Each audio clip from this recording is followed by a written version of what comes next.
நான் Don Bradman விளையாடுவதை பார்த்ததில்லை, ஆனால் இவர் விளையாடுவதை பார்த்திருக்கிறேன். இவரை விட சிறந்த பேட்ஸ்மேனை என்னுடைய கிரிக்கெட் கரியரில் பார்த்ததில்லை என ஒரு வீரரை பற்றி சச்சின் கூறியுள்ளார். இவர் 22 ஆண்டுகள் கிரிக்கெட் ஆடி பேட்டிங், பவுலிங் என சகல துறைகளிலும் அசத்தி உள்ளார். வி ரிச்சர்ட் சச்சினுக்கு அடுத்து இவரை தான் மாஸ்டர் பிளாஸ்டர் என அனைவரும் அழைப்பார்கள். அதிரடிக்கு பெயர் போன இவர் இந்தியாவுடன் என்றால் சற்று கூடுதல் அதிரடியுடன் ஆடுவார்.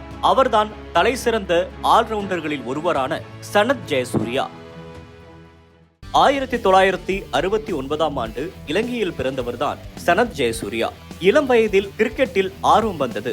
அங்கு நன்றாக விளையாடி பள்ளியின் ஜூனியர் அணியில் இடம் பிடித்தார். ஜெயசூர்யாவின் குடும்பம் மிக ஏழ்மையான குடும்பம் என்பதால் கிரிக்கெட்டில் தீவிரமாக ஆர்வம் காட்ட தொடங்கியதை அவரின் அம்மா விரும்பவில்லை. ஆனால் அவர் பள்ளியின் தலைமை ஆசிரியர் களபதி தான் வீட்டில் பேசி சம்மதிக்க வைத்ததோடு கிரிக்கெட்டிற்கு தேவையான செலவுகளையும் பார்த்து கொண்டார். அந்த வாய்ப்பை பயன்படுத்தி நன்றாக விளையாட பள்ளியின் அண்டர் 11 அணிக்கு கேப்டன் ஆனார். அதிலிருந்து படிப்படியாக முன்னேறி 1988 ஆண்டு அண்டர் 19 உலகக்கோப்பை விளையாட ஆஸ்திரேலியாவுக்கு சென்ற இலங்கையின் அண்டர் 19 அணியில் ஜெயசூர்யாவுக்கு வாய்ப்பு கிடைத்தது.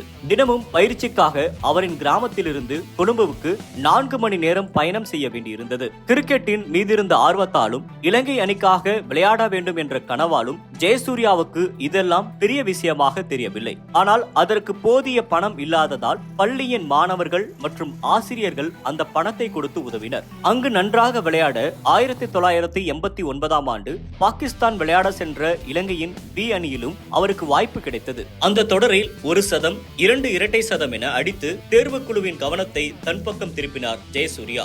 அதனால் அந்த ஆண்டு நடக்கவிருந்த ஆஸ்திரேலியாவுடனான தொடரின் ஸ்குவாடில் 2 விக்கெட் கீப்பருக்கு பதிலாக ஒரு விக்கெட் கீப்பரை மட்டும் எடுத்து இவருக்கு வாய்ப்பு வழங்கப்பட்டது. தொடக்கத்தில் லோவர் ஆர்டர் பேட்ஸ்மேனாக 6வது 7வது பொசிஷனில் பேட்டிங் ஆடினார் ஜெயசூர்யா. பெரும்பாலும் 40-45 ஓவர்களுக்கு மேல் பேட்டிங் வருவதால் அதிரடியாக ஆடினாலும் அதிக ரன்கள் அடிக்க முடியாமல் போனது. அந்த பொசிஷனில் அவரால் தன்னுடைய ஃபுல் பொட்டன்ஷியலை வெளிப்படுத்த முடியவில்லை. 1994 ஆண்டு பாகிஸ்தானுடனான தொடருக்கு முன்பு இலங்கை அணியின் ஓபனிங் பேட்ஸ்மேனான ரோஷன் மஹனாமாவுக்கு காயம் ஏற்பட்டது. அப்போது இலங்கை அணியின் பயிற்சியாளர், கேப்டன் மற்றும் டீம் மேனேஜர் சேர்ந்து எடுத்த ஒரு முடிவு இலங்கை கிரிக்கெட் அணியோடு அல்லாமல் உலக கிரிக்கெட்டையே புரட்டி போட்டது.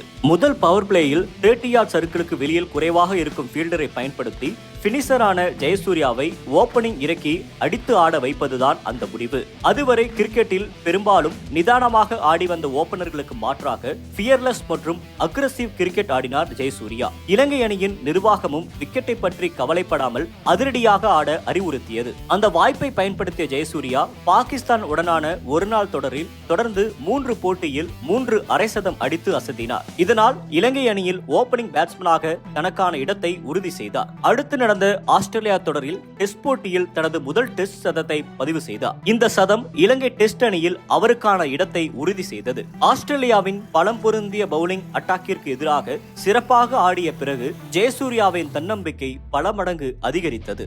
1996 ஆண்டு உலகக்கோப்பை இந்தியா, பாகிஸ்தான் மற்றும் இலங்கையில் நடந்தது. குரூப் ஸ்டேஜ் முழுக்கவே சிறப்பாக ஆடிய இலங்கை ஒரு போட்டியில் கூட தோற்கவில்லை. அதில் இந்தியா இலங்கை மோதிய போட்டி டெல்லியில் நடந்தது. முதலில் பேட்டிங் செய்த இந்தியா 271 ரன்கள் அடித்தது. இது மிகவும் சவாலான டார்கெட்டாக இருக்கும் என்றே இந்தியா நினைத்தது. ஆனால் ஓபனிங் பேட்ஸ்மேனான ஜெயசூர்யாவும் ரோமேஷ் குலவாத்திரனாவும் அதிரடியாக அடித்து ஆடத் தொடங்கினர். முதல் 3 ஓவரில் 42 ரன்கள் குவித்தனர். இந்த அதிரடி தொடக்கத்தோடு அல்லாமல் 76 பந்தில் 79 ரன்கள் அடித்து இலங்கையின் வெற்றிக்கு நல்ல அடித்தளம் அமைத்துக் கொடுத்தனர். 8 பந்து மீதம் வைத்தே இந்த போட்டியை வென்றது இலங்கை அணி. அடுத்து இங்கிலாந்துடனான காலிறுதி போட்டியில் 235 ரன்களை அடித்து சேஸ் செய்த போது 44 பந்துகளில் 82 ரன்கள் அடித்து அசத்தினார். அடுத்து இந்தியாவுடனான ஈடன் கார்டன் மைதானத்தில் மோதிய போட்டியில் 7 ஓவர் வீசி 12 ரன்கள் மட்டுமே விட்டுக் கொடுத்து 3 விக்கெட் எடுத்து அசத்தினார். அந்த உலகக்கோப்பை இறுதிப் போட்டியில் ஆஸ்திரேலியாவுடன் வென்று கோப்பையை கைப்பற்றியது இலங்கை அணி.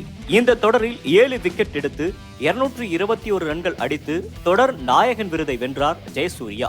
1997ஆம் ஆண்டுதான் ஒரு நல்ல டெஸ்ட் பேட்ஸ்மேன் என்பதையும் நிரூபித்தார் ஜெயசூர்யா. அந்த ஆண்டு மட்டும் 1000 ரன்களுக்கு மேல் அடித்தார். இந்தியாவுடனான கொழும்புவில் நடந்த போட்டியில் 3 விக்கெட் எடுத்ததோடு பேட்டிங்கில் 13 மணி நேரத்திற்கு மேல் ஆடி 340 ரன்கள் அடித்து அசத்தினார். முச்சதம் அடித்த ஒரு சில வீரர்களில் இவரும் ஒருவர். ஆனால் 1999ஆம் ஆண்டு உலகக்கோப்பையில் கையில் ஏற்பட்டிருந்த காயத்தில் இருந்து முழுமையாக மீளாமல் இருந்ததால் 5 போட்டிகளில் விளையாடி 82 ரன்கள் மட்டுமே அடித்தார். அந்த உலகக்கோப்பை முடிந்த சில நாட்களிலேயே வருங்காலத்தை கருத்தில் கொண்டு இலங்கை அணியின் கேப்டனாக நியமிக்கப்பட்டார். 2000ஆம் ஆண்டு சாம்பியன்ஸ் டிராபி தொடர் முழுக்கவே சிறப்பாக பேட்டிங் செய்ததோடு கேப்டனாக இலங்கை அணியை இறுதிப் போட்டிக்கு அழைத்து வந்தார். இறுதிப் போட்டியில் இந்தியாவுடன் மோதியது இலங்கை அணி. முதலில் பேட்டிங் செய்த இலங்கை அணியில் அனைவரும் சொற்ப ரன்களில் ஆட்டம் இழக்க ஒற்றை ஆளாக இலங்கை அணியை சரிவிலிருந்து மீட்டார். ஜெயசூர்யா 189 ரன்கள் அடிக்க இலங்கை அணி 299 ரன்கள் அடித்தது. இலங்கை அணியின் 64% ரன்களை அடித்தது ஜெயசூர்யா தான். அடுத்து பேட்டிங் ஆடிய இந்திய அணி 54 ரன்களுக்கு ஆல் அவுட் ஆனது. ஜெயசூர்யா தலைமையில் இலங்கை அணி சாம்பியன்ஸ் டிராபியை கைப்பற்ற ஆட்ட நாயகன் மற்றும் தொடர் நாயகன் விருதை வென்றார் ஜெயசூர்யா. 2003ஆம் ஆண்டு உலகக்கோப்பை அரையிறுதிப் போட்டியில் ஆஸ்திரேலியாவுடன் தோற்றதும் கேப்டன் பதவியிலிருந்து விலகினார் ஜெயசூர்யா. இலங்கை வென்ற உலகக்கோப்பை, சாம்பியன்ஸ் டிராபி இரண்டிலும் ஜெயசூர்யாவின் பங்களிப்பு தவிர்க்க முடியாதது. இரண்டிலும் தொடர் நாயகன் இவர்தான். ஒரு நாள் போட்டியில் 189, டெஸ்டில் 340, ஒரு ஓவரில் தொடர்ந்து 6 4, 2 முறை ஒரே ஓவரில் 30 ரன்கள் அடித்தது.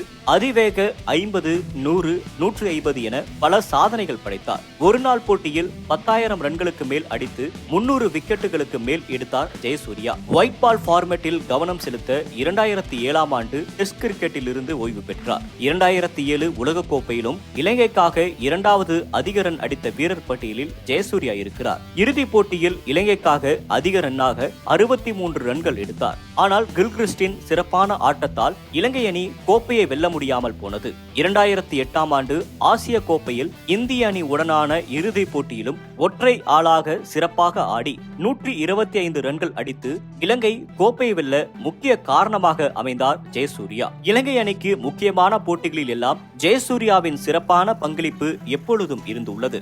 ஆனால் மெல்ல மெல்ல அவரின் ஃபார்ம் சரிய தொடங்கியது. 2011ஆம் ஆண்டு உலகக்கோப்பை ஆட வேண்டும் என்பதே அவரின் கனவாக இருந்தது. ஆனால் இன்கன்சிஸ்டன்சி மற்றும் ஃபார்மின் காரணமாக விளையாட முடியாமல் போனது. 2011ஆம் ஆண்டோடு கிரிக்கெட்டில் இருந்து ஓய்வு பெறுவதாக அறிவித்தார் ஜெயசூர்யா. 20 ஆண்டுகளுக்கு மேல் விளையாடி 21,000 ரன்களுக்கு மேல் அடித்து 440 விக்கெட்டுகளுக்கு மேல் எடுத்துள்ளார் ஜெயசூர்யா. அடித்த ரன்களையும் எடுத்த விக்கெட்டுகளையும் வைத்து பார்த்தாலே அவரின் மதிப்பு தெரியும். முக்கிய போட்டிகளில் அவரின் பெர்ஃபார்மன்ஸ்களையும் சேர்த்து பார்த்தால் சச்சின் சொன்னது 100க்கு 100 உண்மை என்றே நினைக்க தோன்றுகிறது.